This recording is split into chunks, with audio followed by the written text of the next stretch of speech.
Okay friends, to get started on our job, the first thing we have to do is safely raise and support the rear of the vehicle so the tire's off the ground. After that, remove all 5 of your lug nuts and the wheel.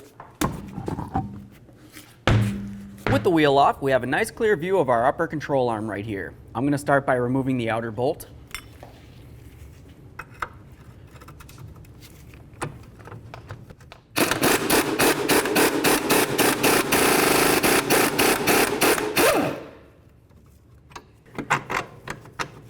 Get this out of here. Now that we have the outer bolt out, let's move along to the inner bolt. For this one right here, we're going to remove the bolt and leave the nut alone. It's a welded nut.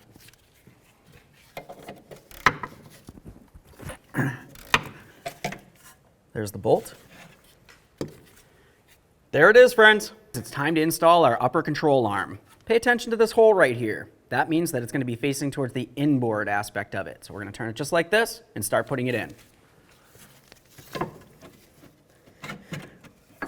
Line up that inside hole. We'll start our bolt in.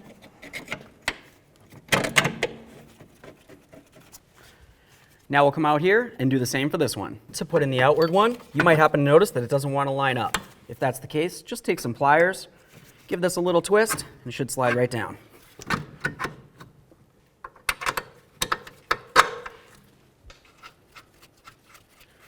Now that we have both of these started, we're going to put a jack underneath this and we're going to lift it up so it's at the proper ride height as if the vehicle was on the ground.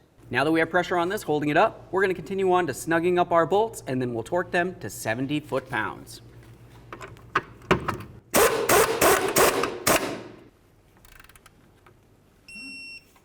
Do the same to the inner. Remove your jack. Now let's get our wheel back on here. We'll start all the lug nuts on, bottom them out. We'll get the wheel back on the ground and then torque it to 100 foot-pounds.